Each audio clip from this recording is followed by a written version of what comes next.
We are waking up in shock this morning. In the early morning hours of today, dozens of individuals came to our Loop, Mag Mile, River North, and Gold Coast neighborhoods, as well as our commercial district around North and Clybourne. These individuals engaged in what can only be described as brazen and extensive criminal looting and destruction. And to be clear, this had nothing to do with legitimate, protected First Amendment expression.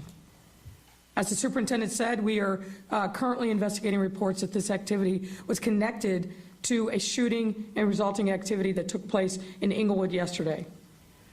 But regardless, what occurred in our downtown and surrounding communities was abject criminal behavior, pure and simple. And there cannot be any excuse for it, period. This is not legitimate First Amendment protected speech. These were not poor people engaged in petty theft to feed themselves and their families. This was straight up felony criminal conduct. We have activated a neighborhood protection plan, as the superintendent alluded to, which involves city agencies like Streets and Sand, CDOT, Aviation, working coordination with the Chicago Police Department. These resources are being deployed throughout our city to protect our neighborhoods. And likewise, these measures will be in place for the foreseeing days until we know that our neighborhoods are safe. What happened in our city last night and this morning, of course, is deeply painful for every Chicagoan. As the superintendent said, this was an assault on our city. It undermines public safety and breeds a sense of insecurity among our residents. It also undermines our recovery efforts. These same stores that were hit last night were hit previously, not just by the looting, but by closures related to COVID-19. Stores that were targeted were more than just large chain stores.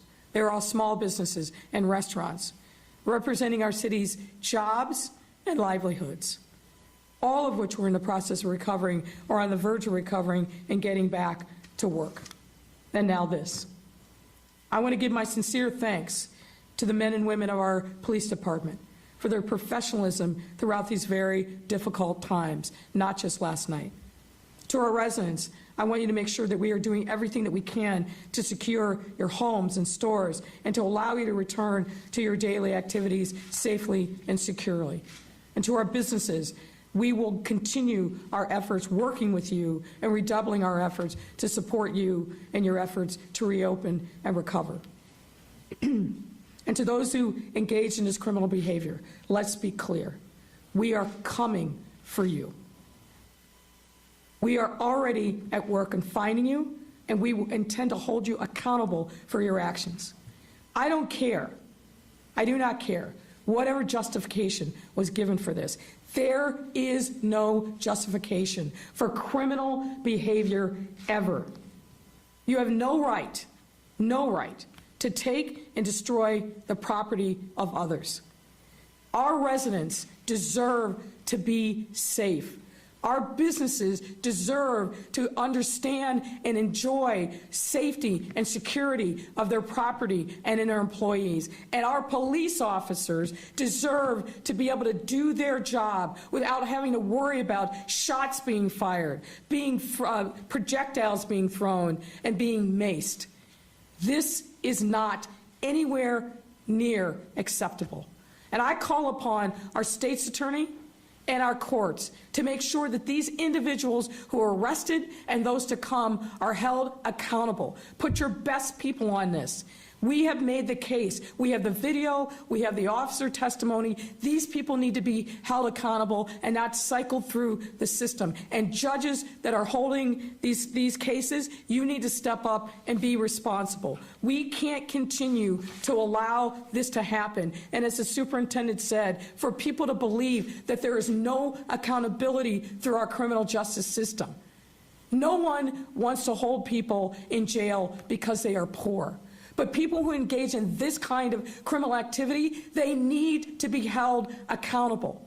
And we can't do it alone. We need the prosecution and we need the courts to step up and do their part as well. And that is certainly my hope and my expectation.